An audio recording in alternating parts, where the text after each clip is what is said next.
Yes! Hello, my beautiful friends. What an amazing day it is. Welcome back. I hope that your week has been unfolding beautifully. We have a tremendous live stream planned ahead today.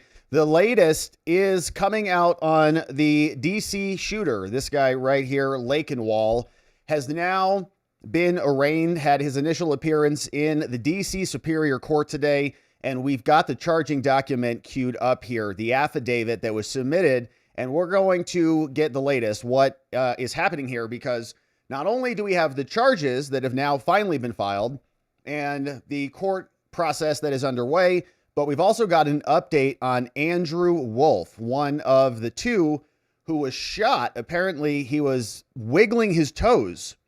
And that's pretty amazing news, man. So prayers up for Andrew, who is still recovering today. So we'll get the latest on this. We'll see what the charges show here. As you can see, we've got some photographs inside, and we'll piece together what went down on that horrific day. But charges are now here. We're happy to see it. We've been wondering when they were going to drop, where they were going to drop, what the charges would be. We've got it all queued up. We had this come up today at the cabinet meeting that took place at the White House.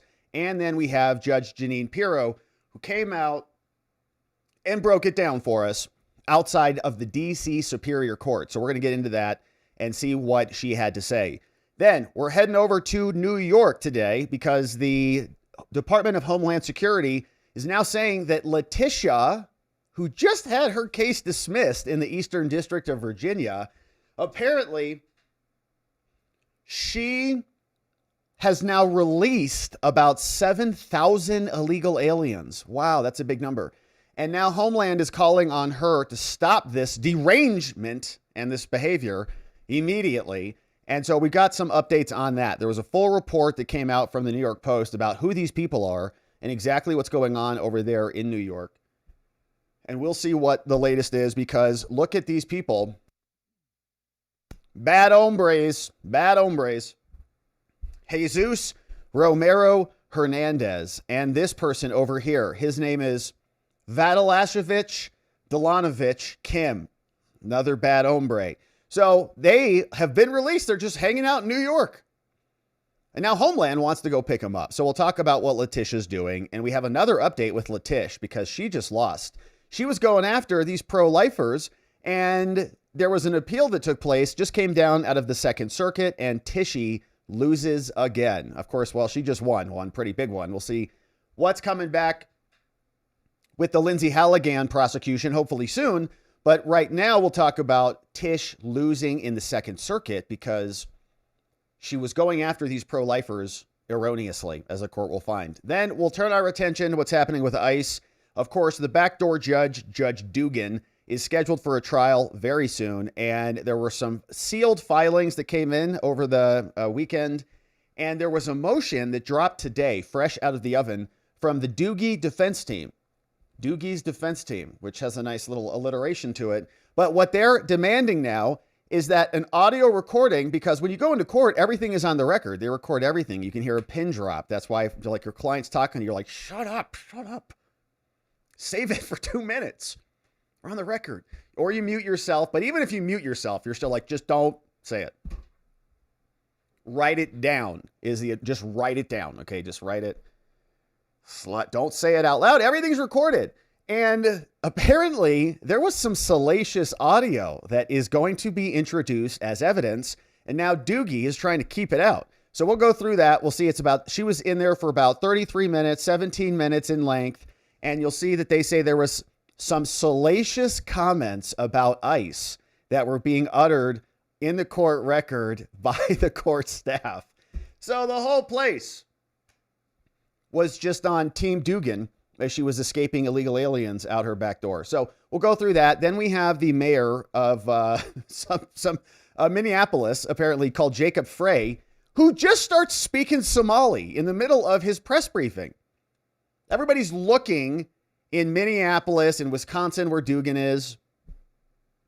And he comes out and he's like, ICE is not going to come in here and get rid of our invaders. Now, let me say that again in Somali. You go, oh, we're in trouble. And they're never going to accept him. All right, Jacob, good luck. So we'll talk about that. Then we've got some a roundup of clips here. Secretary Noem was in the cabinet meeting today. She had some updates on what's going on with this immigration fraud in Minnesota, and Pam Bondi had a couple of updates for us as well. And so, as you can see, it's going to be a beautiful stream, my friends, and I hope that your week is unfolding also very nicely. We had a great members-only stream this morning. If you missed it, we talked about all sorts of good stuff and had a lot of fun. We have an amazing members-only community. We're very grateful for our membos, so thank you for considering becoming a membo. And of course, we'll be back tomorrow with our members-only stream tomorrow morning on Wednesday. We can't wait to have it. So thanks for signing up.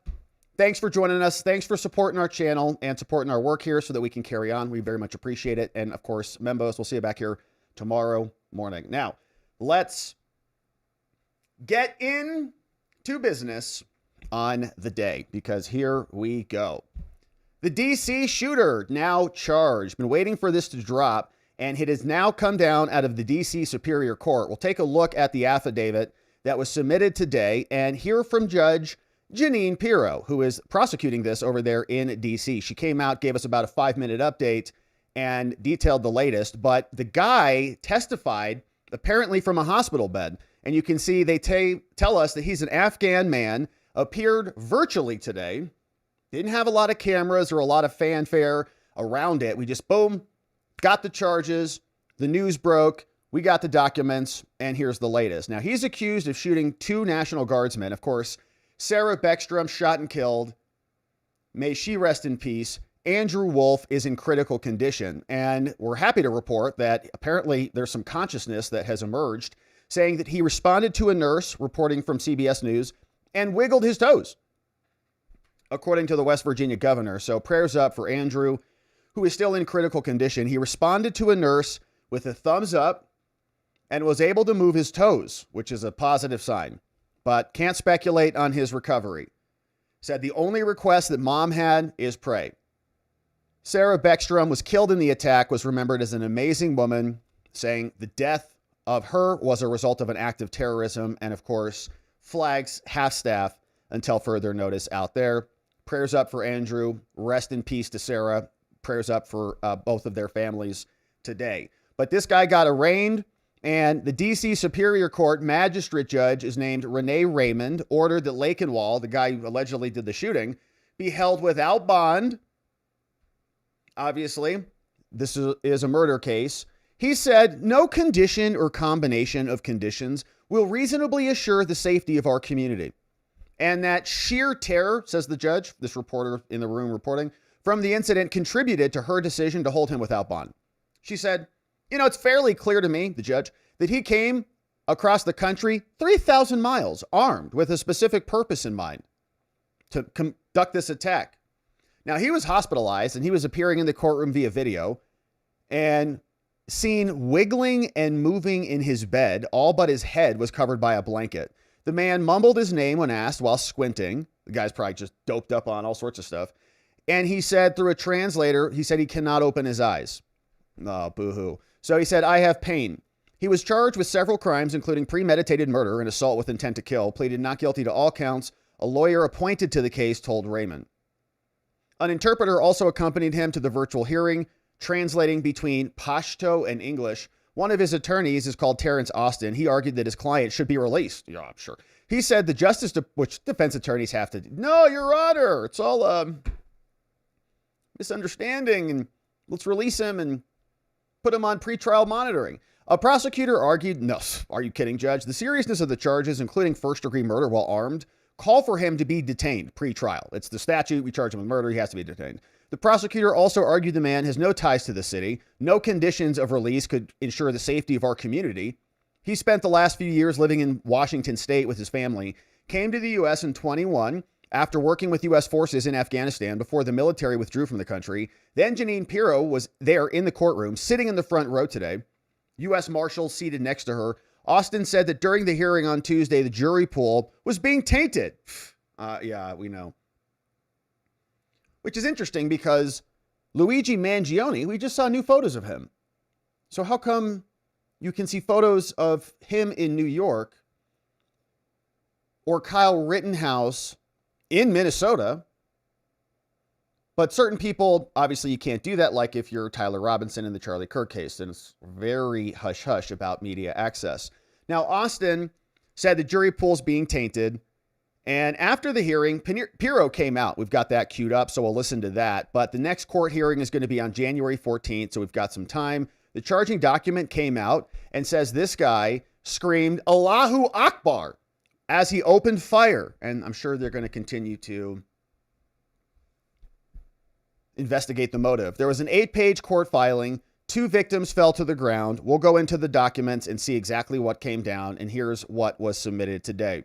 December 2nd, 2025. On November 25, 2025, we remember Beckstrom and Wolf, the 2 National Guardsmen who were shot and ambushed, who were members of the Army National Guard in West Virginia, they were deputized by acting U.S. Marshal Ron Carter to serve as U.S. Special Deputy U.S. Marshals. Under the terms of their special deputation, they were deputized to act to protect federal property and functions in the District of Columbia and to support other federal enforcement agencies and to be armed with their service-issued weapons while on duty. Now, the complainant, Reynolds, also a member of the Army National Guard of Virginia, carries the rank of major, and he was also deputized under the same order. On November 26, the next day, they come in. You're going to get sworn in. Hey, thanks for working Thanksgiving. You guys are awesome. You're heroes. Everyone else is going to go spend time with their families. You're going to sacrifice your time with your families to improve the streets in our capital city. We appreciate that. They were on patrol near the intersection. And by the way, I just want to point out that the Democrats, the Seditious Six, were saying that that was illegal. We went through other tweets. One of the Seditious Six, one of the white ladies, she said, unconstitutional orders should not be followed. Illegal orders should not be followed in her little video. And on her X account, also said that the National Guard deployments were unconstitutional. So if you're a National Guardsman who is deployed, according to her, you're committing a war crime. You're acting in violation of the Constitution, which maybe is what inspired this guy. On November 26th, Beckstrom and Wolf, they were on patrol near the intersection of 17th and I Street, Northwest Washington, D.C., and they were on duty in full uniform or engaged in the performance of official duties. At approximately 2:13 p.m., complainant Reynolds and another major with the Army Guard were on routine patrol supervising ARNG troops in the area. Now, Reynolds and W1, witness 1, met up with the complainant. So Beckstrom and Wolf, the victims here, and we're talking with them when gunfire erupted. So it's almost like 4 people are standing around and then it happens. Now, complainant Reynolds reported that he heard gunshots and saw Beckstrom and Wolf fall to the ground while simultaneously seeing the defendant, subsequently identified as Ramunallah Lakenwal, shooting a gun and screaming Allahu Akbar as he's shooting our service members, presumably in the head. Now, Reynolds immediately pulled his issued service weapon and engaged the defendant, the terrorist. During the subsequent gunfight, the defendant was shot and fell to the ground. Reynolds reported that it appeared that his firearm was empty and that he was reloading his gun. So then Reynolds, the National Guardsman, reported that witness 1 immediately jumped on this terrorist as the defendant was attempting to reload. Reynolds advised that witness 1, he and witness 1, and a uniformed U.S. Secret Service officer who was also there, assisted in apprehending this Afghani. Now, complainants Beckstrom and Wolf were unresponsive. They were suffering from gunshot wounds to the head, okay? Came up and shot them right in the head like a coward. Complainants Beckstrom and Wolf were immediately transported from the scene to a local hospital where they were admitted in critical condition. Prayers up for them. Now, the defendant, identified as Ramunallah Lakenwal, was born in 1996, was placed under arrest for assault with the intent to kill, and transported to a local hospital where he remains and was appearing virtually by telephone or by Zoom. On Thursday, November 27, all life-saving efforts failed, and complainant Sarah Beckstrom was pronounced dead at 17:58 hours by hospital staff. May she rest in peace.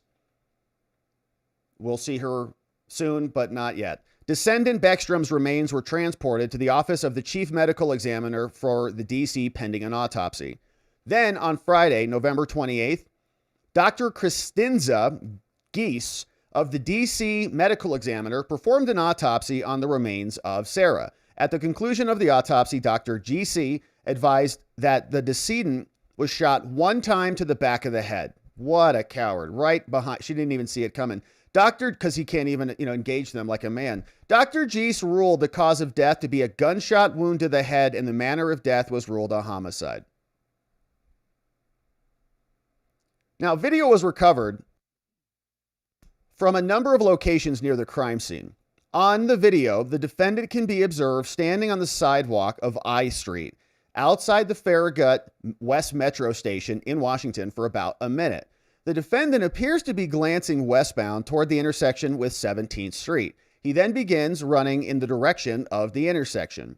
It's like, man, you got to just be on high alert everywhere you go. There's maniacs everywhere. It could be sitting on a bus. They sliced your neck. You're a National Guardsman standing on a street corner. You've got predators who are just waiting to kill you. On another video, the defendant, the Afghani, is observed coming around the corner at the intersection with his hands raised in a firing stance.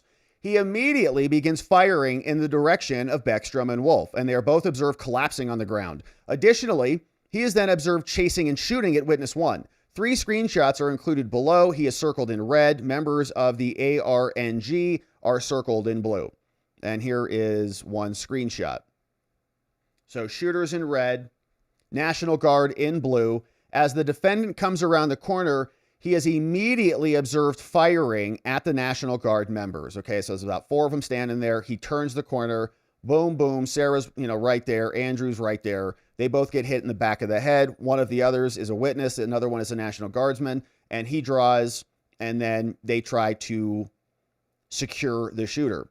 Then we fast forward. Here's another one. You see they're down. Then we see after complainants, Beckstrom and Wolf collapse, then the defendant chases and continues to fire at W1, right? So this guy's now in a shootout trying to escape the ambush, and he's racing around behind maybe this vehicle or behind this bus station here.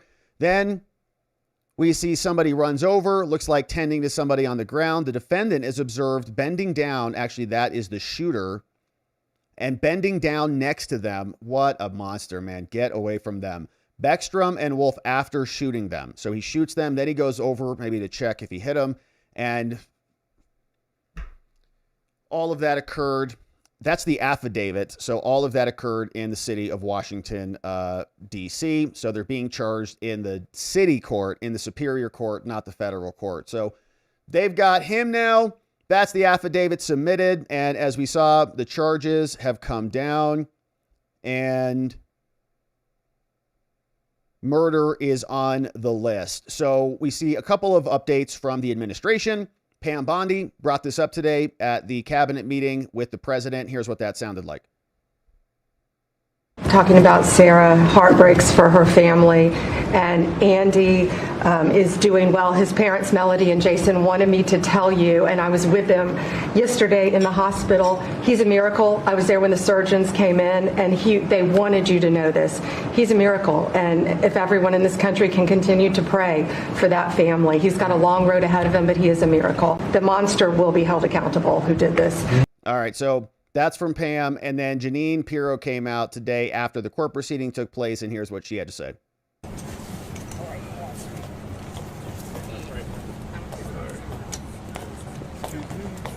Were you all in the courtroom? Some of us. Yeah. All right. As you know, Ramanullah Lackenwall was just arraigned in front of Judge Raymond and charged with 4 counts of murder while armed, as well as possession of a firearm during the course of a crime of violence, 2 counts of that, as well as assault with intent to kill while armed. The defendant is still in a hospital. He's in a medical facility, and when he is well enough to leave that medical facility, he will be put in a correctional facility that has the means to address his medical concerns. Now, the case now moves to January the 14th, when there will be a preliminary hearing. However, during the course of that time, from now to January 14th, our federal partners continue to work with the MPD, the FBI, the National Guard, everyone to continue to investigate as well as collect evidence so that we can add additional potential charges, potentially federal charges that we can bring against this defendant. And let me just say that although we have lost Sarah, we continue to pray for Andrew Wolf. He is still in the hospital.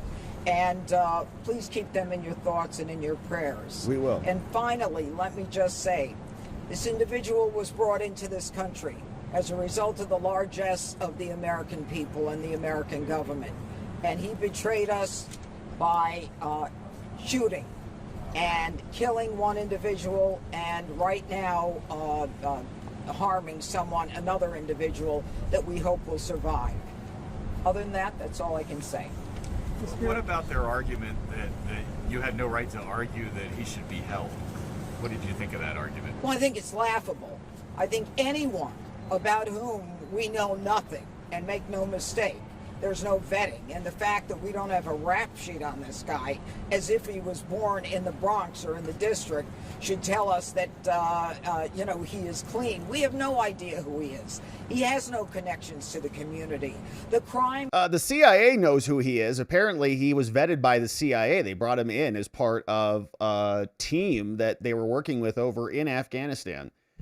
So the CIA apparently has not gotten that over to the DOJ for whatever reason. Is one that we believe we will be able to prove beyond a reasonable doubt. And I think the judge was very astute when she made it clear that she believed that he crossed the country with a weapon, with the intent to commit a crime of violence. And her decision was the correct one, based upon the facts and the law. What did you and the judge discuss after the hearing? Oh, we didn't discuss anything. Whenever I go into a different courtroom, I had never met this judge before. We were very clear to say, I just wanted to introduce myself and say thank you. I do that with every judge, federal judges, superior court judges. You can bring a transcriber with us. I don't do anything more than that. Judge, the president has said he wants to reinstate the death penalty in D.C. There's some debate about the legality of that, but is that something your office is considering in this case? Have there been conversations about seeking it here? Look, that is a very weighty decision. That is a decision that comes later in time, and that is one that ultimately the Attorney General will make. My job and the job of my office and the great federal partners, the investigative partners who work around the clock, and I wish you could see these people. They don't sleep. They work around the clock investigating this case. Our job is to prove this case beyond a reasonable doubt and make sure that we have all of the evidence that is out there so that we can charge whatever crimes are appropriate in this case. We are pursuing everything. There is nothing off the table right now. This is an individual about whom we don't know a lot, but we will, trust me, before it's over. Thank you.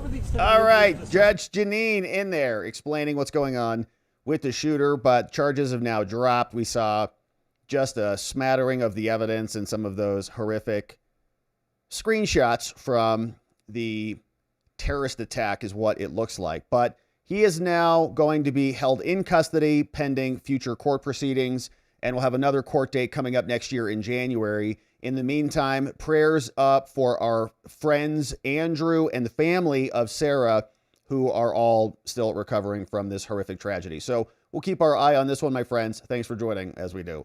Now, let's turn our attention to New York. And the immigration issue, is a big one. It seemingly continues to pop up everywhere. We have a bunch of people in our country who we don't know really much about. CIA might know much about that last guy, but there's a bunch of problematic individuals who were flooded in here courtesy of the last administration, and they have been allowed to fester inside of sanctuary cities, and now hopefully that's coming to an end.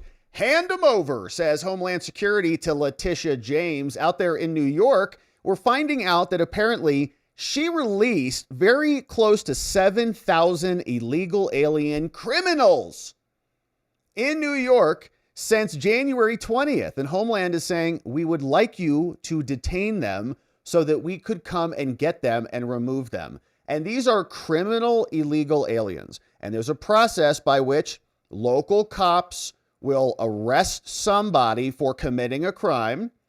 They'll investigate who that person is. Oh, you're an illegal alien. You're not a citizen. What they could do is just hold them so that ICE could come and remove them.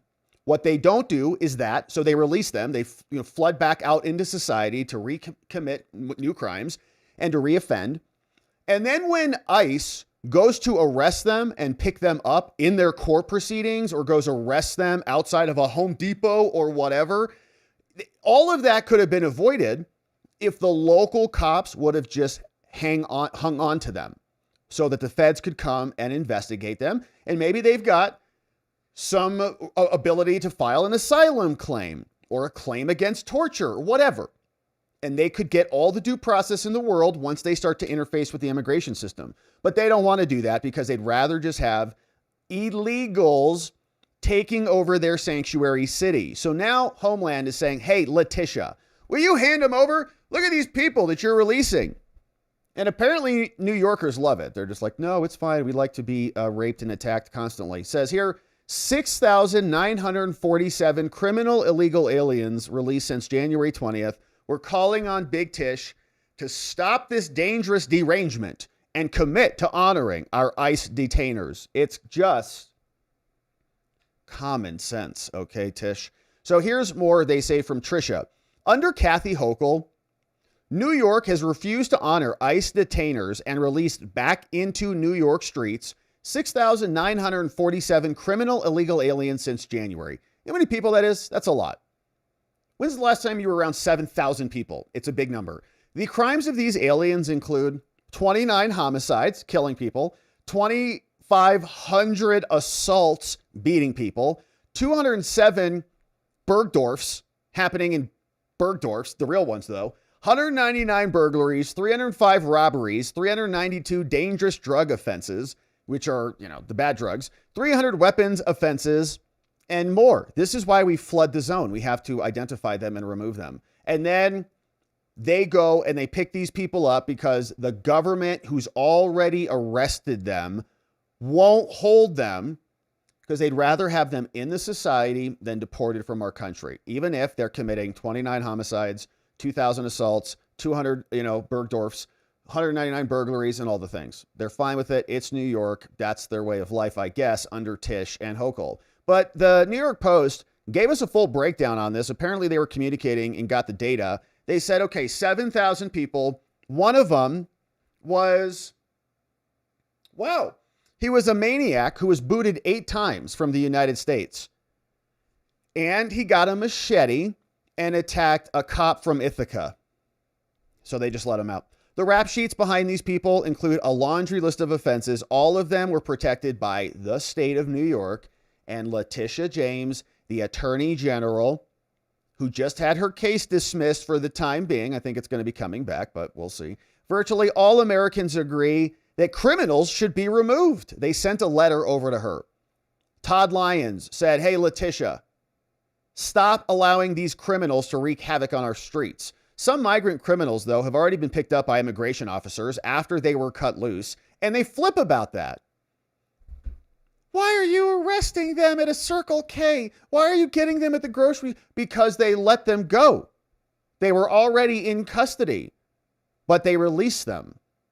If they would have held them, we would have just gone to the jail and said, oh, you got our batch today? Load them up. Among them was this guy called Vlasovic Danilanovich Kim. Oh, he was busted for traveling to have intercourse with a girl who he thought was 13. Oh, great. Let's let him run free. It's okay. No big deal. The sicko was convicted in Albany County. He was sentenced to time served. Oh my gosh. Wow. How much time did he serve? Was it like 100 years? Incredible. No, it wasn't. He was released on probation in February 2023 after probation officers refused to help ICE detain him. Okay. That's according to Homeland. He has since been detained and deported by, thank you, President Trump. Then we had this other dude called Steven Henriquez Galicia, 25. He came over. He's a Dominican national, entered the U.S. illegally in 16. He was arrested in the Bronx last year for attempted murder after he allegedly opened fire outside an apartment building. Well, he was probably just applying for a job that an American wouldn't do. A judge let him go on cashless bail, of course, despite the Bronx district attorney asking for a hold on him for a $300,000 bond. ICE picked him up on 9/20 this year. Thank you, Kristi Noem. We had another person called Anderson Smith Satuye Martinez, 21. He's a gang member from the Crips, and he came in from Honduras. He's a national with a prior assault conviction. He also was busted August 19th. Criminal possession of a weapon, possession of a controlled substance, despite an ICE detainer. Hey, can you hold on to him, please, New York? No, we're not. We released him. Cashless bail. Gone. ICE picked him up anyways in the Bronx. And people will flip out, okay, in the media. Why are they just like coming in here and knocking on people's doors and kidnapping people? This is why. Because they just let them go. This guy here, Jesus Romero Hernandez. Bad hombre. Maybe if they would have held him, then ICE wouldn't have had to go track him down. They didn't do that. Here's Kim. Kim got picked up. He's deported. Here's Galicia. He's gone. Here's Hernandez. Gone. He was busted by ICE in the Bronx, currently awaiting deportation. Not quite gone yet. This guy's called Anderson Smith Satuye Martinez. We heard about him. Still in federal custody, waiting for a senator from the Democratic Party to come bail him out. ICE is now demanding that Tish get her act together. Hand over some 7,100 illegal migrant thugs who are currently locked up, according to a letter that the state's top lawyer got on Monday, yesterday. The feds say that they want to ensure the convicts never walk free in New York. The letter that Tish said, these are people who are not only in the country illegally, but they've committed additional crimes. Not only here illegally, but they've also committed some of the worst crimes. 7,113 aliens are locked up in New York with active detainers. ICE is saying, can you please just hand them to us? You've already got them in custody. They're responsible for all sorts of crimes. 148 homicides, 717 assaults, 134 burglaries. New York says, no, they're ours. You can't have them. You're going to deport them? You can't do that. The letter obtained by the Post says a staggering 6,900 illegals with active ICE detainers were released. Their sanctuary laws tie the hands of law enforcement, and the city's been taken over. They also are prohibited from using any resources to help the feds. I don't know how else you would describe a cold civil war other than, a soft rebellion of the states against federal law enforcement authority on behalf of foreign invaders. I don't know how close you have to get to calling it a cold civil war. Right? It's not actively shooting at anybody. And could you draw some parallels between, the U.S. and the Soviet Union on the international stage and parallel that back to what's happening here, or even back to Civil War rebellion? But you've got states that are openly in defiance of federal law enforcement on behalf of illegal criminal invaders that are hurting and making victims of American citizens. Okay, somebody's getting killed. Somebody's getting Bergdorfed. These are speeding tickets, which would also be inappropriate. This is America. Follow the speed limit. But you understand the point. We're being victimized by this. And they're just like, well, sorry, we're still not going to work with you. So what is that other than a rebellion? So the agency also included a supplemental with its letter highlighting a dozen immigrants with heinous criminal histories. The New York Post is now publishing this on the front page. Release them to us. Give them over to us. This guy was deported 8 times, running around with a machete. Had an ICE detainer. They didn't care. They let him go. One of the most egregious cases was Hernandez, a Mexican national who, despite being removed from the U.S. on 7 occasions, it's like we're just insane. They let him go again. He served a 179-day sentence for viciously attacking an Ithaca police officer with a machete. A cop with a machete. 179 days, doesn't even get 6 months. Here you go. Get out. The Tompkins County Sheriff's Office had refused to honor another federal arrest warrant and released him. So foreign invaders are attacking our law enforcement agents, and we've got insurrectionists in our state governments that are facilitating it. Please confirm whether the state of New York plans to honor the detainers, the letter to James said. We're calling on Letitia to stop this dangerous derangement and commit to honoring these arrest detainers so that these people stop terrorizing more innocent Americans. So that went over to Tish. She's not going to care about that at all. But here is what Trisha had to say about this, saying we got over 7,000 people. They've already released 7,000. They've got another 7,000 that are currently in jail. Can you please hand them over to us, please, so that we can come and arrest them? Stop playing politics. Start protecting your own citizens who are the victims of the homicides and the R's and the burglaries and the drug crimes and all of the things. She said here the following on with Fox. Dana, when we talk about sanctuary cities, part of what that means is that the law enforcement on the ground, the local and state, are banned from working with our ICE law enforcement to lodge detainers, to hand over these criminals to our law enforcement after they've served time. So then we're seeing a revolving door of justice. We're seeing that these criminal legal aliens are exiting the jails and going back onto New York or Chicago or these other sanctuary streets to re-perpetuate their crimes. Today, in New York City's jails are 7,169 criminal illegal aliens. We're talking about hundreds of murderers, hundreds of sexual predators, drug traffickers, the worst of the worst. Dan Goldman and these other sanctuary city politicians, they should agree to hand over those individuals, honor those detainers, and then we won't have to flood the zone with our ICE law enforcement. We won't have to put those men and women on the ground because we will get these vicious criminals out of New York City's jails.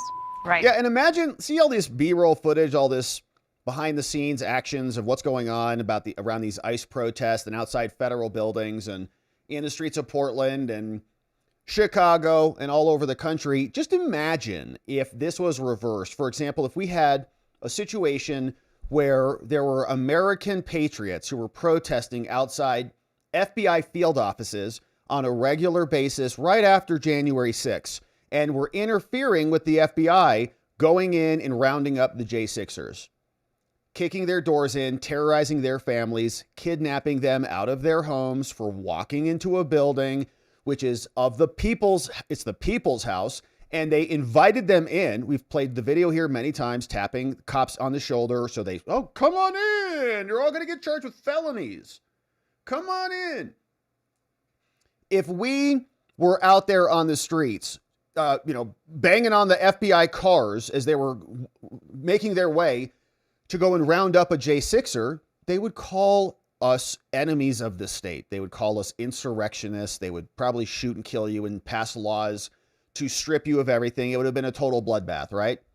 And when you have the inverse of that, they call them heroes. They call them peaceful, patriotic protesters. There's been assaults on federal buildings, not for 4 hours because the Capitol Hill police were diverted because of a fake pipe bomb and Nancy Pelosi didn't pick up the phone from Stephen's son, giving him a call, and the list goes on, but a real, sustained, nationwide protest and insurrections, destroying property, attacking agents, injuring them, and more. They call them heroes. They lift them up, hoist them up, and celebrate them all over the media. But now Tish is getting some scrutiny because she's got 7,000 illegals who are criminals who she released. Here you go free. So we had to go pick them up. ICE had to go round them up, and they did that. But while that's all happening, some of Tish's lawfare is also now burning to the ground. You see, a report from Town Hall says that Letitia, in addition to fighting on behalf of illegal aliens, is also fighting against pro-lifers. You have a problem with an abortion, you should be in jail. You're an illegal alien murdering American citizens, we're going to let you go free. That's New York. So here they tell us that her lawfare has been struggling. She just lost a big one out of the Court of Appeals in the Second Circuit. And it's about this interesting thing called abortion pill reversal. There's this abortion pill. You take it. It pumps your bodies full of this chemical. Well, there's another chemical that you can take to counteract that chemical. So if you're about to be in the middle of an abortion, you take an anti-abortion. Yeah, take the abortion pill, then you take an anti-abortion pill, and it cancels out. So Tish was unhappy that some group in New York was talking about that, so she went after them, and they sued her, and they said, we have a First Amendment right. We can talk about this if we want to. And guess what? The Second Circuit Court of Appeals now agrees. Big win for the National Institute of Family and Life Advocates. Gianna's House, Choose Life of Jamestown, and doing business as this other one called Options Care Center. So they all sued Letitia. They are the plaintiffs, the pro-lifers, and Letitia is Big Tish of New York. We got 3 circuit judges who came back down, and they said, all right, here's the details. Now we're going to fast forward and get right into the opinion. And let's continue to fast forward. There was a good let's go into the background. Yeah, this is what we want right here. So accordingly, we affirm. So Tish loses. They say the preliminary injunction requirements have met. The pro-lifers win. Tish loses. Here's the background on the case. Now, this case concerns statements certain nonprofit organizations have made. A bunch of these nonprofits came in. They're pro-life. They say, hey, you know, we have a protocol that we've developed that counteracts the effects of an abortion. If you go in for an abortion, you take some oral medication, they can reverse it. A woman may seek to have a medication-induced abortion by first taking a dose of mifepristone, followed by a dose of misoprostol 24 to 48 hours later. So this little 1-2 combo, you take it. Now, the dose of mifepristone is designed to block the body's progesterone receptors. Progesterone is a hormone critical to maintaining pregnancy, and if you block that, then mifepristone can prevent the pregnancy from continuing. Now, once the receptors have been blocked, effectively ending the pregnancy, the dose of misoprostol induces the rest of the abortion. If a woman has begun a medication-induced abortion by taking the first drug, but has not yet taken the second drug, and decides that she would like to continue her pregnancy, she may take another pill called a progesterone supplement in an attempt to counter the effects of the first pill. Okay, so first pill causes a hormonal change. Second pill is like an evacuation. First pill counteracts the hormonal change of the first pill, the anti-abortion pill. Now, the theory is that the progesterone supplements can increase the woman's progesterone levels to such a degree that the effects of mifepristone are then neutralized. So the use of progesterone is called the abortion pill reversal, or the APR. Now, on May 6th, Letitia, she sued Heartbeat International, the state of New York. This is an entity that maintains a network of nonprofit organizations. There's 11 organizations, and they all got sued. She said, oh, you're committing fraud. Letitia's gone crazy again, because she already said that Trump committed fraud. No fraud. You're committing fraud, because she just uses her office to attack her political opponents. More specifically, Tish said that this pro-life organization, they had comments on their websites and social media about the reversal that were false or misleading, misrepresenting the efficacy of this reversal process. The state also said, Letitia, among other things, that statements were made on your website that women can get information about these things, and it induced people to get the treatment. So you're committing fraud. Now, plaintiffs in the instant actions sued. Okay, you got all of these organizations, nonprofits, Gianna's House, Choose Life, the pro-lifers, Christian ministries. They all sued. They're nonprofit. They're opposed to abortion. They maintain a network of pregnancy centers. They're Christian organizations. No wonder they're under attack. And so they provide education, training, and support about parenthood and pregnancy and all of these things.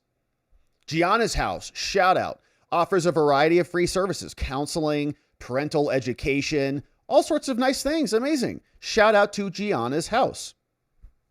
If you're looking to make a donation to a nonprofit, sounds like a good one. So they put statements on their website like this. If you have recently taken the abortion pill and you're having regret, it may be possible to undo the effects of abortion drugs. Learn more here. Click this link. Saying progesterone has been used. Here's some more links. And we're allowed to talk about these things. Now, as a result of these concerns, she said, right, so they got basically sued by Letitia. Then they turned around. They filed a complaint. They said, wait, she's suing us. She's trying to attack our First Amendment rights. We're allowed to talk about this process. And at the lower level, the district court granted them a win. Said, actually, you're right. Said, first of all, Letitia and enforcement, talking about the concept of abstention. The district court said that younger abstention was unwarranted here because things aren't intertwined to an appropriate level, determining on the record that the speech was non-commercial because of the uncontroverted evidence that they were not economically motivated. Okay, so in other words, they're allowed to, it's not a commercial transaction, so they're not subject to commercial regulations like a pharmaceutical company. They're just saying, no, this is just information about a protocol. They're not saying, we're a pharmaceutical company and this is a drug that you can take to achieve these ends. Non-commercial, no evidence that they're economically motivated. They're referring everybody to third-party providers. They didn't collect any referral fees or commissions or any of that. So it's just speech. The speech is non-commercial and you can't sue them for that. Tish, the district court further concluded that because the plaintiffs also suffered a constitutional injury, the remaining injunction requirements were satisfied, and this appeal now follows. So Tish said, this is crazy. You can't come in here and exercise federal jurisdiction over this case. You shouldn't get involved, and you should abstain from hearing the case.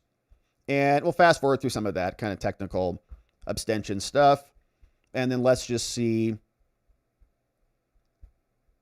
In sum, we conclude the district court correctly declined to abstain from adjudicating the claims under the Younger doctrine. So kind of a standing thing. Letitia was just saying, you can't even hear this case. And they said, yes, we can. This is within our jurisdiction, so we're going to hear it. Now, here's more about the merits. So with respect to the merits, now Letitia argues that if you grant an injunction, so in other words, if Tish is stopped for this, she says, that the injunction should be reversed. They say we're unpersuaded.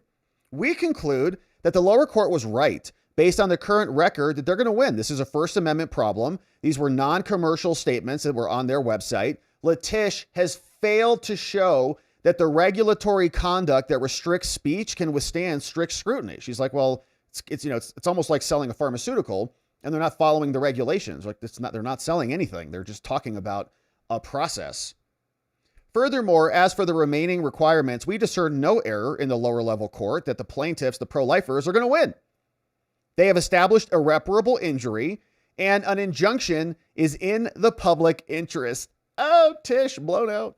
And so that's, she's now lost in the Court of Appeals. They say the First Amendment applies to the states through incorporation under the 14th Amendment, saying you can't attack speech. Also applies to you, Tish. One of the categories that is not actually protected is commercial speech, right? Enjoys a limited measure of protection, but you might want to regulate it. That's why we've got all sorts of claims around false, deceptive, misleading advertising. Commercial speech that is not false or deceptive and does not concern unlawful activities may also be protected under the basic principles of free speech. Now, the core notion of commercial speech is that which does no more than propose a commercial transaction. So what were they saying? Were they trying to sell anything? Lots of rules around how to interpret it, but they say no. The lower level court did their analysis fine. Based on the record right now, they're going to win on the First Amendment because their speech is non-commercial, and Letitia has not demonstrated that any regulation of that speech would survive strict scrutiny, constitutional muster. It would be unlawful to limit it. So the pro-lifers assert, and they want to continue to assert, that we can provide information to people here. We can give people links, instructions, send them off to third parties. If they want to go consult a doctor and get a prescription for these new hormones, they can do that. And we don't provide any of these services ourselves at all. Court of Appeal says, yeah, it looks like there's no evidence to the contrary at all. No commissions, no fees, no remuneration, no referral fees, nothing. No economic motivation to provide this at all, other than sharing their protocol. Our conclusion here is consistent with another decision in the Fourth Circuit. And so we're not doing anything strange here. and Tish should have known better. If we hold otherwise, then we could subject a sweeping range of nonprofits to regulate their speech, which is what Tish wants. Only the nonprofits that she doesn't like. And of course, all the pro-lifers would be nuked. But they say even an LGBT rights group that provides free information and hormone therapy and these other things may be allowed to be censored ultimately. So it's way too broad, and Letitia's arguments are unpersuasive. She says that the speech should be considered commercial because someone must bear the cost of the speech. So like somebody's going to, if they get this information and they do something with it, then somebody's going to pay for that thing. Insurance, medical provider, charities, it's a stream of commerce, which is crazy because that would be basically any information. Anytime that you saw or received any information and then bought something, like, okay, that's commercial speech. Wow. However, this would be true of any nonprofit. There you go. Providing information, free services, or anything. Everything is going to inevitably have some commercial value, and someone will have paid for something somewhere. Therefore, it's an illogical standard, and she's an idiot. So the Attorney General also contends that despite the fact that these pro-lifers do not offer services, they are commercial because consumers might believe that they are commercial.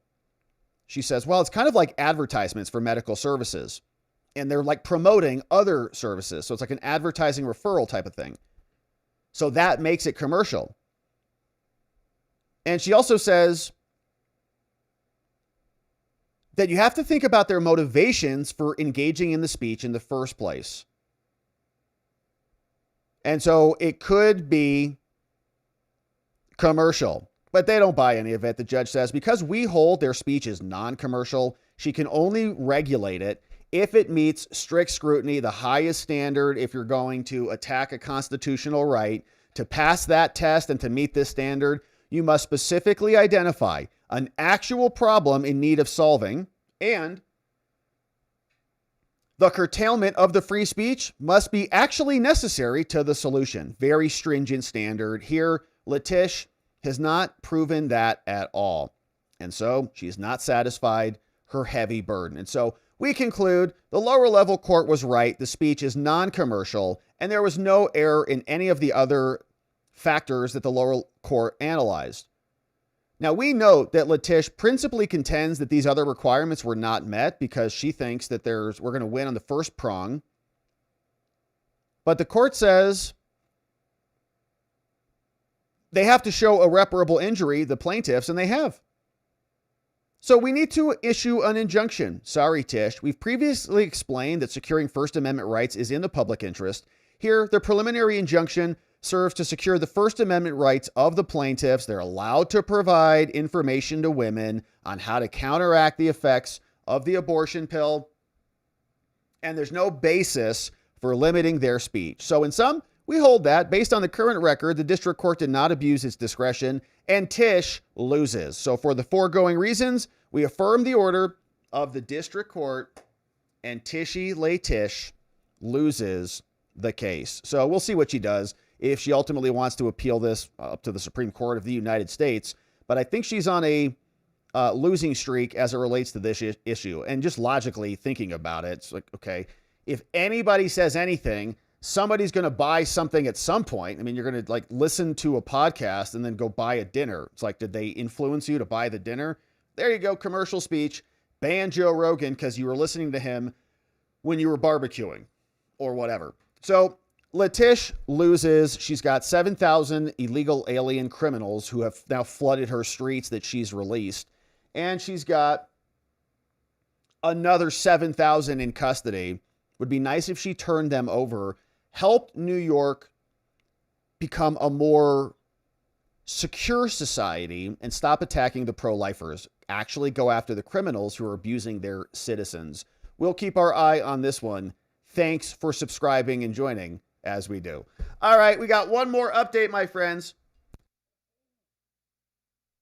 And then we'll hear from you and see what you have to say about all of this and more. It is now Dugan time. Oh, gosh. Here we go. The backdoor judge is back, and she's trying her darndest to stop an audio recording from coming into trial. We know that the court is scheduled for the jury to get impaneled very soon, just weeks from today. And now her defense team has submitted another motion in limine. This is a preliminary motion. They're trying to figure out the rules of the trial so that we don't have to fight about it right in front of the jury. So they said this, Your Honor, how about we exclude portions of the courtroom audio recordings under the rules of evidence? Remember, this is Judge Hannah C. Dugan, the backdoor judge who allowed an illegal alien to escape her courtroom, who was charged with crimes out the back door when ICE agents showed up in the hallway. And the illegal alien who was charged with a crime had victims. The people he assaulted were in the courtroom. So there was a bunch of activity happening inside the courtroom. And as we know, courts are on the record. So it's all being recorded. Now, courts will go off the record. You'll see a little clock shut off, but you're always highly cognizant of what you're saying in the courtroom because somebody's always listening. And lawyers will just tell their clients, do not speak out loud. You write that down and you just slide it over to me if we're sitting here in the middle of an evidentiary hearing or whatever. Don't speak.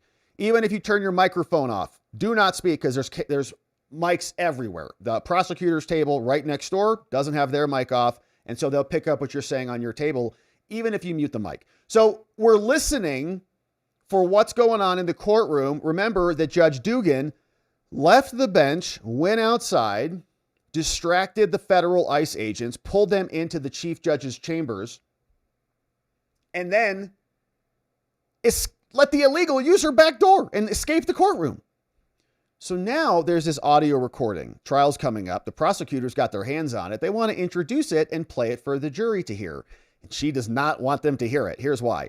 She is now moving pursuant to the federal rules of evidence to preclude and exclude portions of the courtroom audio when Hannah Dugan, the judge, is not in the courtroom. Okay, so she comes in, she goes out, distracts the agents. When she leaves, everybody starts yapping. Zip, dip, dip, dip, dip, dip, dip. And they don't want the jurors to hear that. Now, the government prosecutors have produced to the defense courtroom audio recordings that cover about 33 minutes of activity within Judge Dugan's courtroom. The government and their transcript of the recording is separately submitted under seal as ordered by the court at the hearing. And there were a bunch of filings under seal today, as you can see. We're reading this document, the motion to exclude the audio, but the transcripts look like they were all submitted under seal. Now, here's more. The first segment of this audio, 17 minutes in length, it consists entirely of conversations between court staff, attorneys, and parties, all prior to the judge taking the bench. And she's not even in the courtroom. But we want that audio because we know that security was talking and identified the ICE agents. So what was he saying? They include statements and discussions about the ICE agents in the hallway. Okay, so everyone in the courtroom's like ICE is outside. Specific pending case discussions. Okay, we don't need that. Like if it's an unrelated case, we don't need that. That's fine. But we want to know what the courtroom was saying about ICE. That's relevant. Including plea negotiations. Again, we don't need that if it's unrelated. And just casual conversation. Well, that might be very relevant. So we probably want that in too. Now, the speakers use profanity, and they include salacious comments about ICE. Those effing racists are here to kidnap somebody, aren't they? Something like that. In the second segment, approximately 7.5 minutes long, Judge Doogie leaves the courtroom for 2 minutes and 45 seconds, during which she is involved in the encounter with the ICE agents in the hallway. She goes out to distract them. Do you have a warrant here? While she's gone, similar conversations as in the first segment take place, including an attorney and client discussing specific case strategy. Now, the attorney cautions the client to be quiet. See? Because of a concern that their conversation may be picked up on the microphone and be recorded. Yeah, that's what I'm talking about. Like, zip it. At a later point, Judge Dugan is outside the courtroom for about 30 seconds, during which the court staff and others discuss ICE arrests And an attorney separately talks about discovery and a plea deal, also using profanity. Probably some defense attorney. Are they effing kidding us? They're going to give us a 6-month deal on an effing urination case? These sons of bees need to pull their heads out of their A's. Oh, my mic's on. The third segment is 9.5 minutes. It overlaps slightly with the second segment. Judge Dugan is in the courtroom the entire time, so no objection is made on that basis. It's her courtroom. It's her staff. She's running the whole fiefdom over there. So we need some context for what ultimately went down. But she says, okay, we're going to try to exclude these under 2 rules we talk a lot about here. 402, it's irrelevant. She's not even in the courtroom. It has nothing to do with her. Yeah, but it's her security. It's her bailiff. It's her clerk. It's her staff. It's the prosecutor. It's the victims. All of that's relevant to this prosecution. Now, evidence is irrelevant if it's wholly unrelated to Doogie's guilt or innocence. It's not. It's her staff, and is not necessary to prove guilt. So the evidence that meets the low threshold of relevance may still be excluded. So like if it, well, it is relevant, barely. Okay, so it meets that threshold. Can you still exclude it? Maybe, under Rule 403. Probative value being substantially outweighed by the danger of unfair prejudice, confusing the issues, or misleading the jury. Rule 403, the balancing test. If it's more harmful than it is helpful, too harmful, not helpful, we throw it out. If it's very helpful and not very harmful, we let it in. To determine whether evidence is unfairly prejudicial, the court is to apply a sliding scale approach. If it's more, as probative value increases, like it's going to help us answer a question, so does the court's tolerance of risk of prejudice. Like, man, this is going to be pretty bad evidence. The jury's going to be like, oh, that's disgusting. Yeah, but we need to know it. Like, all right, we're going to let it in. So here, the trial court's determination on admissibility of evidence rests within its sound discretion, and they can make their decision on what to do. Now, the audio recording of courtroom conversations and actions during which Dugan was absent should be excluded, saying it's not relevant and it's too harmful. What's so harmful? There is nothing probative of her guilt in such statements. Yeah, actually it can. I think it could. I mean, if all the people in the courtroom are talking about, like, what's the judge going to do? What do you think she's going to do? I think it goes to her intent. It might be performative, right? She's like, she knows she's got some people in there that she has to solve this problem for. How can she go back into her courtroom and hang her head in shame and say, the ICE fascists kidnapped a criminal illegal alien defendant? You have to come back in there and, Doogie, you should have done something for that poor illegal criminal alien. You know, so you want to hear what they're talking about and see how that might have impacted her mindset. And again, she doesn't need to hear it in person, okay, because she's already heard it before from her staff. They're her staff. So it helps to, I think, elucidate their type of relationship and the type of demeanor, the prior practice of the courtroom, because they're talking in her absence. Now, there is nothing probative of her guilt in those statements. If there were, such minimal value would be outweighed by the harmfulness of unfair prejudice, confusing the issues, and misleading the jury. How? In short, the evidence would seek to convict Doogie based in part on third-party conversations, which she was not a party, never heard, or even responded to. Yeah, but it tells you about the culture of the courtroom. It's like, well, what do the employees talk about when the boss is not here? This is it. Now, as outlined above and set forth in the under seal transcript, it must be pretty bad. The first segment consists approximately of 17 minutes of third-party conversations. Judge Dugan never heard it. The speakers use profanity, and they include salacious comments about ICE. Man, I'd love to know what those are. And who were the speakers? And what kind of salacious comments? Now, the government likely are going to call some of these third-party speakers as witnesses at the trial. Unless all such speakers are called, there also may be confrontation clause issues arise. Like if somebody's saying somebody else said something, or somebody's accusing somebody of something, then you have the right to confront your accuser. But that's for Dugan. So the second segment includes similar banter, albeit on a shorter duration since Doogie is out of the courtroom for 2 minutes and 45 seconds. Then she comes back in and they go, correct, judges here. All rise. during which she's involved in the encounter with the ICE agents in the hallway, and then for approximately 30 seconds. Still, the conversations in her absence include court staff and others discussing ICE arrests, that's all relevant, and an attorney separately talking with his client about discovery and a plea deal, which we don't really need to care about unless it's this case. So unless the defendant who she helped escape out her back door, who's now been deported, happy to report that too, says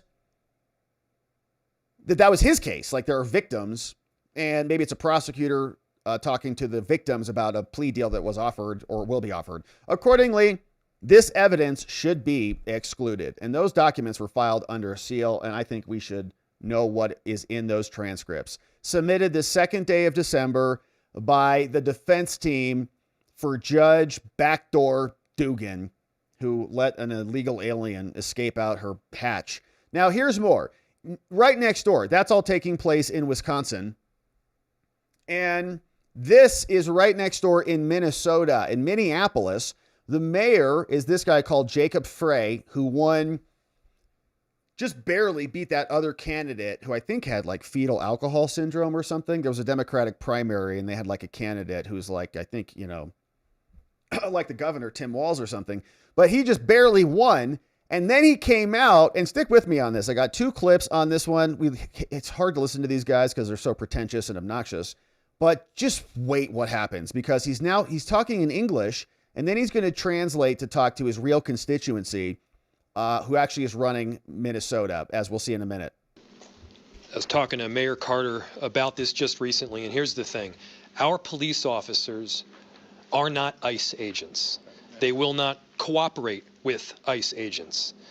But the presence of ICE agents doesn't suddenly make our police officers not police officers. That's what Mayor Carter said to me the other day, and he's exactly right. Our police officers have an obligation, first of all, not to enforce federal immigration law. That is not their job. Okay. I want our police officers keeping people safe. I want our police officers responding to violent crime. I want our police officers preventing homicides and carjackings and shootings from occurring in the first place. You know what I don't want them doing?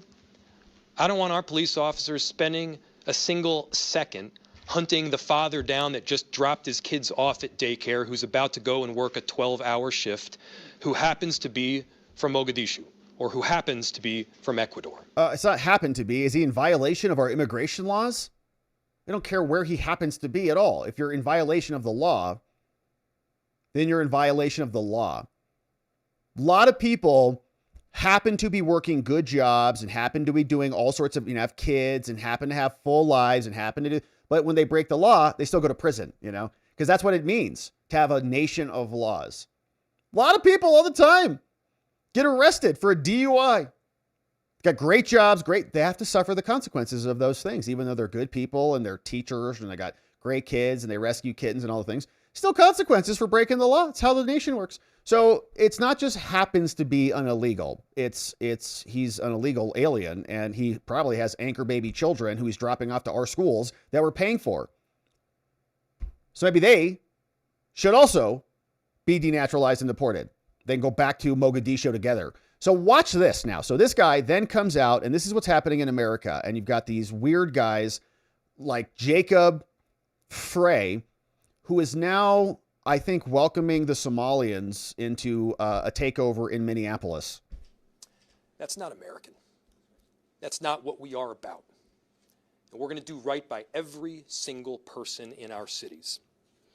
And so to our Somali community, Daman Shabka, Somalied Kunul, Minnesota, Garahan, Minneapolis, Waan, Kuji Janilahai, Waan, Ku Gereb, Taganahan. What a pathetic man. So I think he's trying to virtue signal to the Somalis and win them as a constituency. He just beat the fetal alcohol candidate, and so they're feeling a little bit down on themselves because they really identified with him. Like, man, he really represents us. Gosh. So he has to placate to them and win them back over. But I got a little translation for him too. Remember that phrase, Ikwentsuacha? All the 80s babies will. It comes from that ancient African tribe called the Wachati, who were arch enemies of the Wachudu. Ikwentsuacha is a translation for white devil, which is how they'll consider him.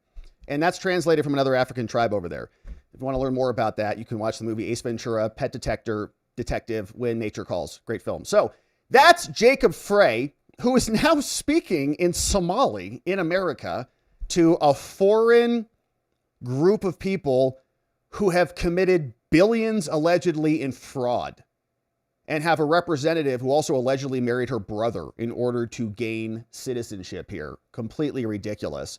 So Secretary Noem says, we're looking into this. They had a cabinet meeting today. Said, we don't complain about problems, we fix it. Under the leadership of Trump, Homeland is taking on the incessant immigration fraud in Minnesota that has robbed billions of dollars from U.S. taxpayers, and we're just getting started. Here's what Christie had to say today. You told me to look into Minnesota and their fraud on visas and their programs. 50% of them are fraudulent, which means that wacko Governor Walz either is an idiot or he did it on purpose. And I think he's both, sir. He brought people in there illegally that never should have been in this country, said they were somebody that they're not. They said they were married to somebody who was their brother or somebody else. Fraudulent visa applications, signed up for government programs, took hundreds of billions of dollars from the taxpayers, and we're going to remove them and we're going to get our money back. And we're going to, this next year, make sure that we only put people in leadership positions in this country that love this country and have its back. So thank you for letting us get up every day and have a purpose. We appreciate you. Yeah, thank you, Christy. And she had a burner today. Let's see if we can find this one. She's had enough, man, and I can feel it too. In addition to that, she said yesterday, I just met with the president. I am recommending a full travel ban on every damn country that's been flooding our nation with killers, leeches, and entitlement junkies. Our forefathers built this nation on blood, sweat, and the unyielding love of freedom, not for foreign invaders to slaughter our heroes, suck dry our hard-earned tax dollars, or snatch the benefits owed to Americans. We don't want them. Not one. Thank you, Christy. That felt good.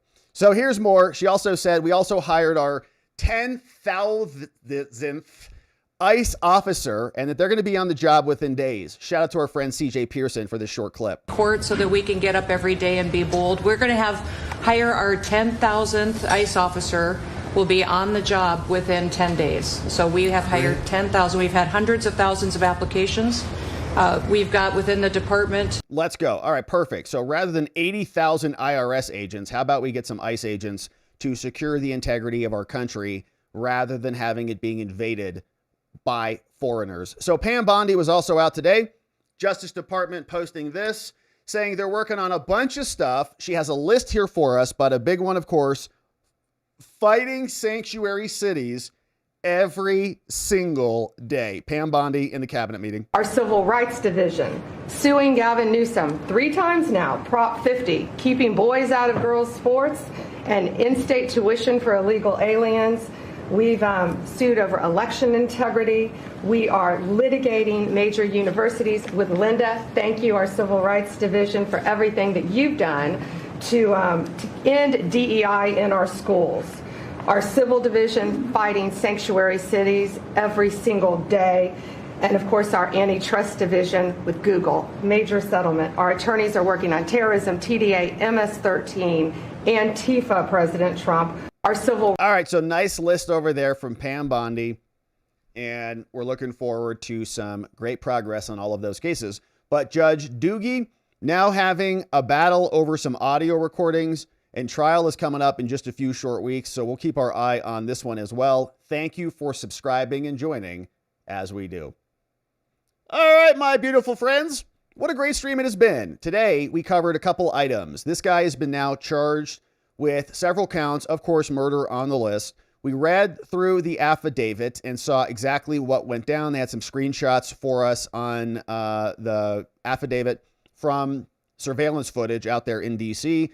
The day of the attack, when we saw that Sarah and Andrew were both shot. Andrew still recovering, and some good news from him is that he's got his toes wiggling and a thumbs up sign over to the nurses out there, courtesy of the West Virginia governor, with an update there. So good news there. We heard from Janine Piro, who came back down, gave us an update, explained what went down in court today. Still talking about, they don't really know much about this guy. And that's strange because we saw other articles saying that they did, that the CIA actually vetted him. So we talked about that. Then we turned our attention to Tish.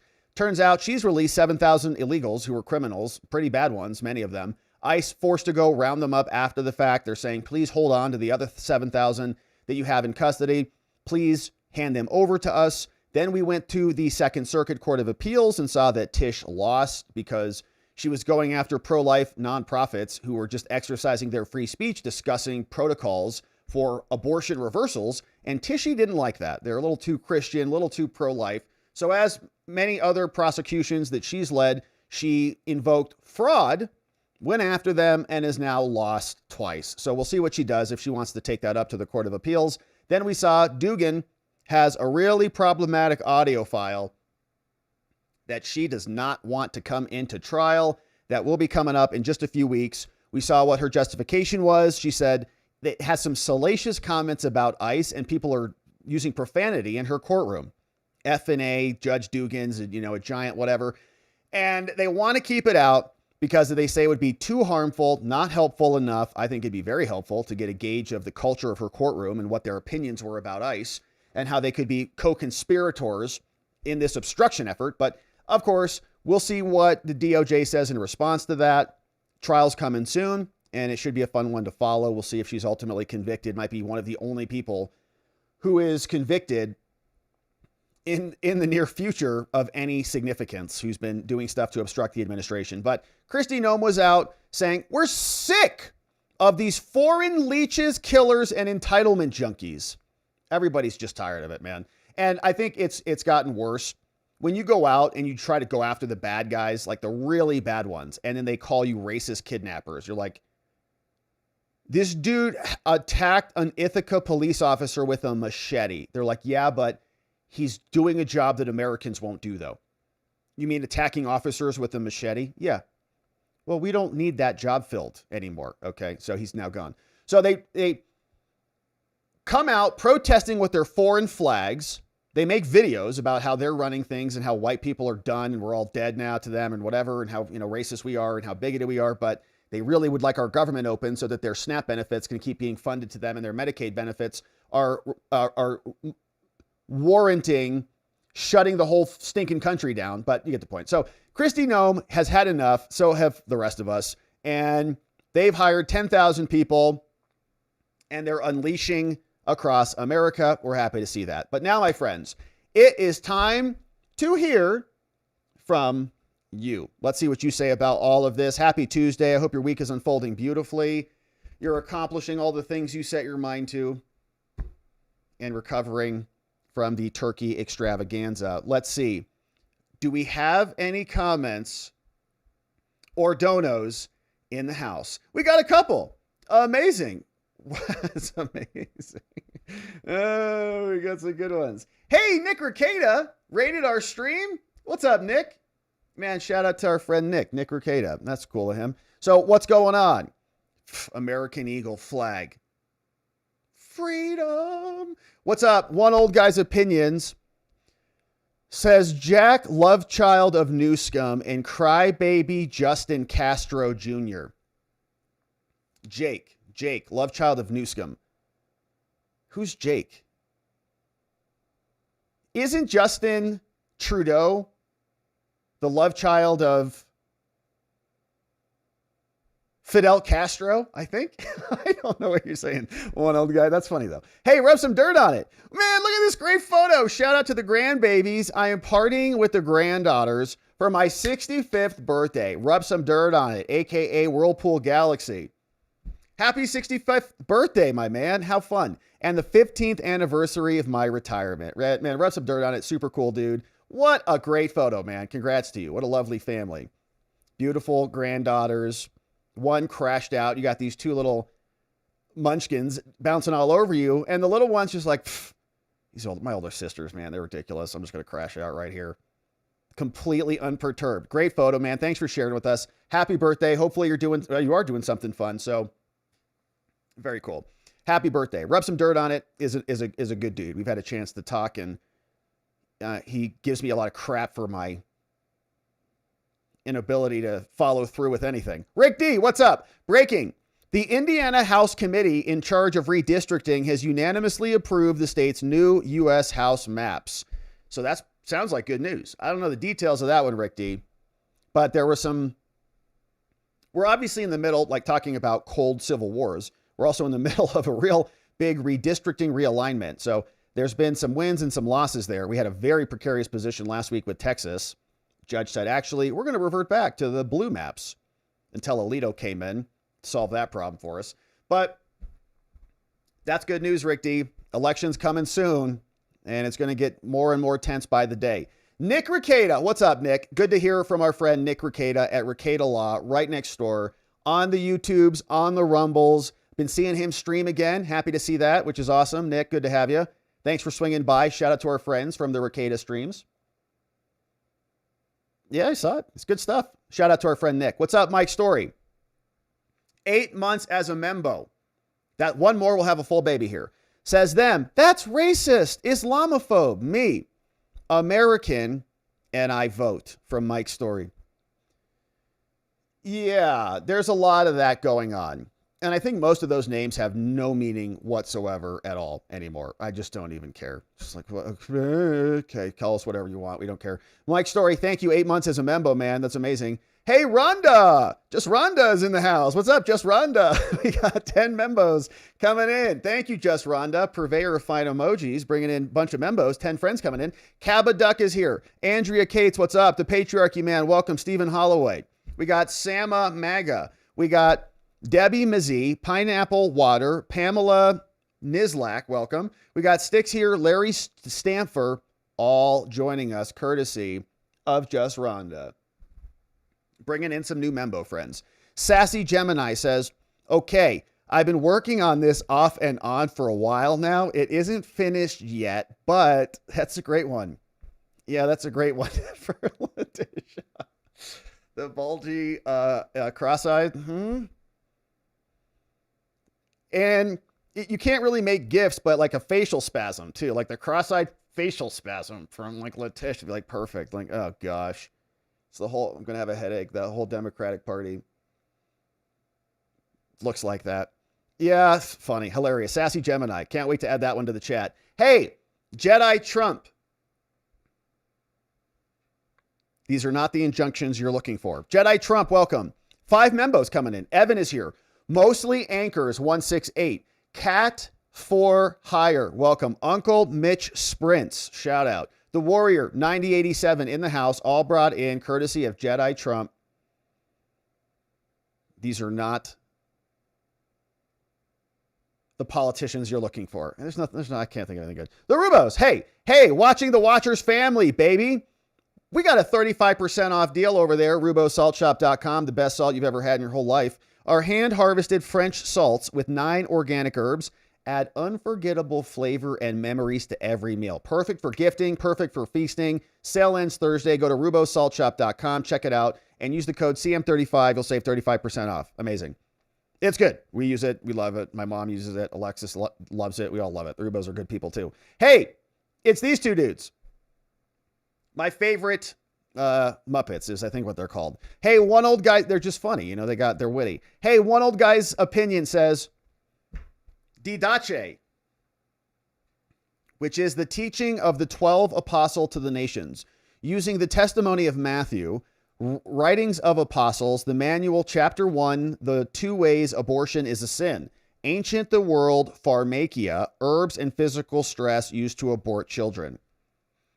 Yeah, well, I mean, I think abortion has been around forever, basically, right? I mean, it's been around for a long time. People have always been trying to figure out, what to do about that. So one old guy's opinion, same can be said about a lot of societal ills. It's just gotten more technologically advanced today. The Nun Report, what's going on? We got a raid, man. Shout out from the Nun Report, man. Shout out to our friends Rakeda, the Nun Report.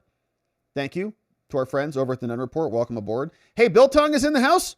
Man, shout out to our friends over at biltongusa.com. They've also got a promo code. You can head over there, biltongusa.com, load up on some biltong. No additives, no garbage. It's authentic South African flavor, U.S. sourced beef, high protein, keto, all the things. biltongusa.com. Use code Robert from our friend King of Biltong.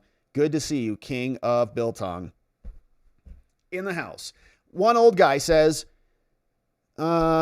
Jacob, love child of Newscomb and crybaby Justine Trudeau Frey. Oh, that Jacob looks very much like a catamite, which I don't really know what that is. And I don't think I can Google that on the stream. But thank you, one old guy. LZ says, if Backdoor Dugan gets convicted, can she be sued civilly for illegal acts from the bench? Yeah, but who would sue her, and what would the damages be? I guess the victims could. Yeah, the victims could, I guess. So maybe the victims could file a claim. They don't get justice because this whole case has been screwed up. Yeah, I mean, I think a criminal conviction would also include any restitution. Is the government going to complain? The cost of prosecution or something like that? Who's going to sue her? Who's going to complain that they were harmed? I think the victims of the case would, but she has the authority to continue the case. What would the damages be for the victims? They're probably happy this dude's deported. They're not getting any restitution from him anyways, but he's not serving jail. But they were going to pick him up anyways, so that would have been kind of a foregone conclusion. In other words, even if she hadn't done this, they would have picked him up and deported him anyways. So is she responsible for the fact that the case doesn't have closure in this court? Not really. Maybe, arguably. So you can always sue somebody, but it's what's the remedy going to be? What are you trying to accomplish? What are you going to get? Finding of liable and finding of damages in favor of the victims? Who's going to... That's what I'm asking. And I think criminal conviction for obstructing federal operations is really the big fish on the whole thing. Rick D., a Russian cosmonaut who has been training for the SpaceX Crew 12 mission to the space station, has been removed and sent back to Russia after being caught taking photos of sensitive SpaceX equipment and taking other technical materials off-site. That's not good. Not good. Russian cosmonauts, punks. I think I also saw Rick D and Whirlpool Galaxy. I think I saw that the Chinese had a windshield crack or something in one of their spaceships, which isn't good. Hey, it's Nick Rakeda. I'm back. After he smashed in your door with a friendly invitation to his live stream, probably. Not a hatchet. Just come on over and come join us for a fun time. Trump's Word 6689 says, always great news explained. Thank you. Thank you, Trump's Word. Yeah, we had some interesting segments today. Thanks for being here. 6 months as a member, 2/3 of the way to a full baby. Sharpie guy calling out Pam Bondi says, Bondi, aka Plastic Barbie, says, always appears to me to be more performative than genuine. Yeah. I believe she was reading a prepared script rather than talking to President Trump, which, of course, and I think most of them are, as if she was speaking with her knowledge of her accomplishments. She might just have so much going on, but you'd think you would have a better working knowledge. I'd love your input about it, Rob. Well, I think that there's some truth to that. We've criticized Pam for that same thing. One example here was right after the Comey dismissal. We read the decision. We knew exactly what the basis was in 15 minutes here. And we were asking for some guidance from Pam Bondi. And I still don't know what the hell's going on with that case. Are they going to appeal it? I have not seen any appeal. Don't know. Are they going to appeal it? Haven't seen any filings on it. Are they going to appoint another special prosecutor to just refile the charges? Don't know. Haven't seen anything on that. And so Pam was asked about that. And we said, And she just said whatever was written. She just read it. And then there was a follow-up, and she says, I don't want to. We're here today because we're in Memphis, and we're going after the drug dealers. And you're like, okay. But Comey is a pretty big fish. We care about the street-level drug dealers, too. But you can kind of defer that to the local cops, okay? Just let them handle that. You need to figure out what's going on institutionally, such that the FBI, the DOJ, and many of the institutions have no faith at all of the American people whatsoever. So you have to fix that problem, too. But I don't know that she has read it or care. Like, I think there's also this feature of humanity. You don't want to look backwards. You come in, you want to go like build something new. It stinks to come in and clean up somebody else's mess. Like if you go to a campsite and it's a dump and you got to clean it up and then build your own camp, it's like, it sucks. The people should have left it in a good condition, you know, and they didn't. So that's the crappy part. But then you got to build your own camp, and on top of it, most people just like want to go and want to set up their own tents without figuring out, oh, there's a dead body lying in this stream right here that we should probably take care of. Hey, Relantel. Rel in the house. 5 membos gifted here, coming in hot. Grab the stream from this morning, membos. Boss MLG here. 4559 April, checking in. Cat, we all just get along. Welcome. Gen Shikin, Mark Yard is here. Rome 1, all gifted membos, courtesy of Relantel in the house. Yeah, Rick D says, one of the Chinese crew vehicles at their station got hit by a piece of debris and was damaged. Yes, they deorbited it unmanned and have already sent a backup crew vehicle. Dang. So they're not playing around. That's pretty good. Go get their astronauts. That's good news. My friends, thank you for sending those in. Very nice, very generous of you. Let's check in with some locals' comments on the day before we wrap it up on the evening. Londo says, here is what Grok says for your sick puppy. I had to make it small, so zoom in. For our boy who was sick, I took a fun screenshot. I was doing a little editing last night. And let me share this screenshot with you of our boy's appearance on the show. I thought this was a fun one. So let me cue this one up. Here he is from yesterday. The cause of all of the delay and the speediness yesterday, right there. Look at that handsome boy. What a handsome boy. That's Axel. And his stomach's not very happy right now with him. So I think he's doing better today. But there he is. What a handsome boy. He's camera shy. He's not normally camera shy. So yesterday, when he was like behind me, I'm like, oh, he's dying right now. So that's what happened yesterday. So we're working on it. Thank you, Londo, for that. Amy Ann says, won't Letitia have blood on her hands as soon as an ICE agent actually dies, God forbid, trying to rearrest these criminal aliens? Is that what it takes? Well, National Guard people are out there just to protect the streets, and they're getting shot and killed. So, and I don't think Tish or any of these Democrats have even thought a second about that, changing their communication style. No. Would she do the right thing even after another patriotic American ICE agent dies? No, she's Letitia. Never would do that. Hey, Rose for Life. This is interesting. Says Father Mike Smits on the YouTube Ascension channel, commenting on the real reason Charlie Kirk was murdered. I pulled up some of the Charlie files today. We were considering covering that. There's still this media back and forth on it. Hopefully get a ruling on that soon. But yeah, that's also out there. It says there is objective truth and subjective truth. If all that exists is subjective truth, then there are only 3 possible outcomes. It says mob rule, democracy, brute force, survival of the fittest, or 3, division and the end of discussion. He points out that Charlie, when asked, said that when discussion ends, that's when violence begins. The video is called Father Mike on the Charlie Kirk shooting and the real cause of violence. Yeah, I think, though, that Charlie was an objective truther, wasn't he? I think.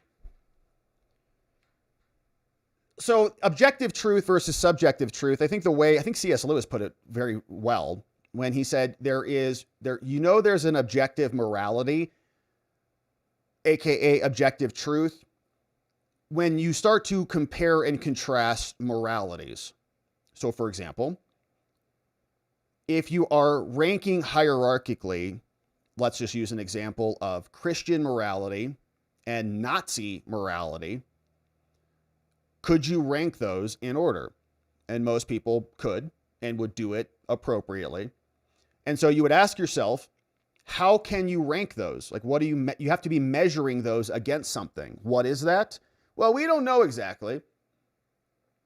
But many people could rank those in that order because they are measuring those two options against unobjective truth. They may not be able to articulate what that set of values is, but they're measuring Nazi values against this objective truth. They're saying Nazism is not good. They're weighing Christianity or Christian values against this objective truth. Whatever that is, many people can't even articulate that. Some people, I think, will base that objective truth on the biblical teachings or the spiritual rules, and then you can work your way back into that. But when you're making that measurement, you're measuring it against something. What is that? That is the objective truth. So interesting. Sounds like a great video. I love that stuff. So thanks for the suggestion, Rose for Life. We'll look into it.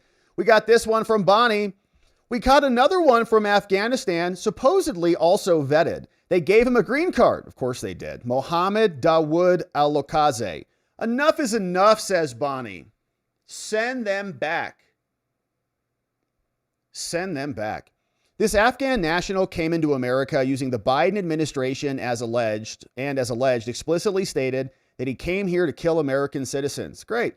The public safety that threat created by Biden cannot be overstated. Our DOJ will continue working with the federal and state partners to protect the American people from the prior administration's dangerous and incompetence. From Pam Bondi, posted today. Yeah, it's like, enough. Send them back. Thank you, Bonnie. We couldn't agree more. Amy Ann, watch Tish use the 7,000 as a bargaining chip for her criminal case to be permanently dismissed if and when it is refiled. Interesting. Sergeant Bob says, okay, Sergeant Bob's in Arizona, not far from me, says, okay, so our despicable Senator Kelly has done a video saying tariffs should be negotiated. You know, back when he was running for senator, he was asked about inflation and what to do about it. His response was, I'm an engineer. I'm not an economist. So here is a person who does not understand the economy is now advising on tariffs because he's a joke. Yeah, Mark Kelly's just like a cut out manufactured person. He gave a press conference today. He is one of the most uninteresting, uncharismatic people to ever be a senator. It's shocking. I watched it. I'm like, he's our senator. I am now dumber for having listened to his conversation this morning. But they're like gearing him up, I think, for a major slot at something. Maybe running for president. I think he's probably going to run for president. Or they'll turn this whole boat strike thing into the next basis for impeachment. So if the Democrats win the House. Now, here was a link that was just shared. Calls enforcing the law not American, immediately starts babbling in a foreign language, fails to see the irony. Yeah, Ikwentsuacha. That's what the Wachati would call him. So he can go and the Wachati can fight it out with the Somalis. He can be team Somali, but the Wachudu also have brave fighters. And so maybe he should consider their needs of the Wachudu and the Wachati, along with the Somalis. So the Rubos shared this one. Wow, is this a new Trump post? Says, from the Rubos. Thank you from the Rubos. Yeah, Rick D. From Donald Trump. Any and all documents, proclamations, executive orders, memos, or contracts signed by order of the now infamous and unauthorized auto pen within the administration of Biden are hereby null, void, and of no further force or effect. Dang. Anyone receiving pardons, commutations, or any other legal documents so signed, please be advised that said document has been fully and completely terminated and is of no legal effect. Thank you for your attention to this matter. Liz Cheney just woke up in cold sweats. So did Fauci. It's tremendous news. We can't wait to see some prosecutions happen. Hopefully. All right, my friends. Thank you so much for sending those in. Let's say hello to our friends on X. And then we'll leave it there on the day and see what the fallout is from Trump's new announcement. And of course, this would be really nice if our mouse was working and we could see if we had any comments over here. And apparently X is not really working with us right now for whatever reason. Okay, so I think we'll leave it there then, my friends. Let me try this browser.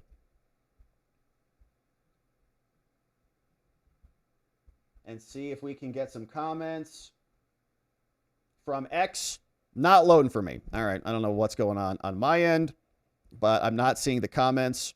So we'll leave it there. All right, so we'll call it a day, my friends. It has been a beautiful stream. Thank you for joining us. Shout out to our friends on X. Sorry we missed your comments. Shout out to our friends on Rumble. I see we got Cass Rumble, Dance Masters over there. Delay is obvious. What's up, Donnie Poe Twin in the house? J Ma, buddy, nice to see you. EO, ED209H in the house. Dog Digger's over there. Great to see you. So, my friends, it has been a lovely stream. Thank you for joining us. It's Tuesday. We're going to come back tomorrow.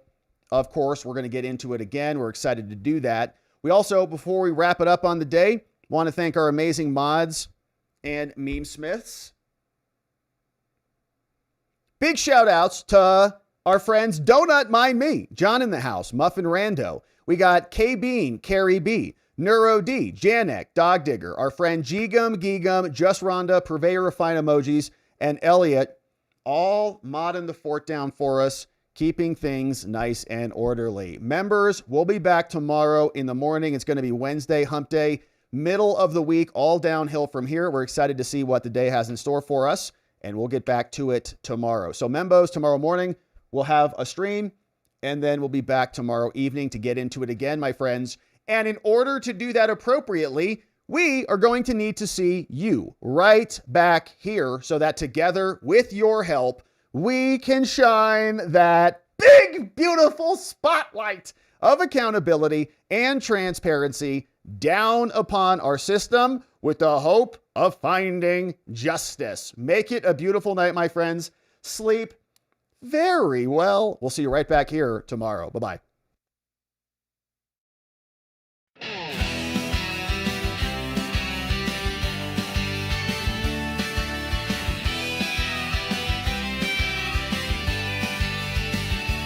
Thanks for watching, my beautiful friends. Now it's that time where the stream must end. We brought the heat with every chat and line. Together we exposed corruption.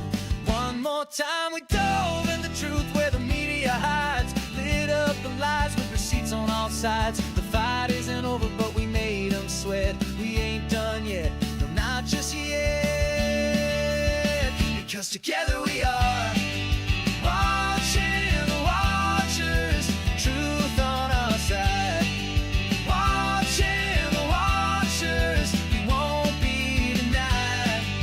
Watching the watchers. Eyes open wide. Fighting for freedom with nothing to hide.